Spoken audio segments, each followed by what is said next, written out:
Vedare tinokuchingamidzai zvekare kune chimwe chirongwa pano paChakafukidza Dzimba Matenga. Kana muine maproblems avo amunenge muchisangana nawo, mungava muri mumamarriages enyu kana kuti any kind of problems dzamunenge muchisangana nadzo, aiwa, do not hesitate kuuya kuinbox, then mobva mandinyorera ndobva ndazotumidzira mameseji enyu kudare.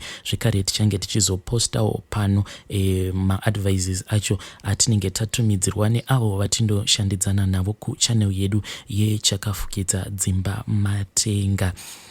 Pane message yandakatumidzirwa. Message iyo yanga yakanyorwa yakanzi, makadii henyu mukomanashi, inini yangu nyaya ndiri kutodawo kutobatsirwa. Ndanga ndichikumbirawo masolutions amakambopawo vanhu vanga vanetswa nechiya chinonzi Chimhandara Maoko mukomanashi. Ndanga ndichikumbirawo a solution. It's like now I am so addicted and it is now affecting me. Please, please, please, please help me mukomanashi. Vedare ndo message yandakatumidzirwa, ndokubva ndazoforwarda message iyoyo kune vamwe vatinoshandidzanawo navo kuChakafukidza Dzimba Matenga.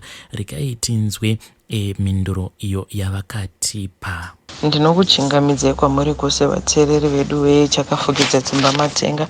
Zita nditete Mamoyo. Welcome back to our episode paChakafukidza Dzimba Matenga, apo patinotaura nhau dzakasiyana siyana dzinowanika mutsika nemagariro. Muzuva ranhasi ndauya kuti timbotitaurei pamusoro penhau yechinhu chinonzi masturbation. Vamwe they call it bonyora, vamwe vanochiti Chimhandara Maoko.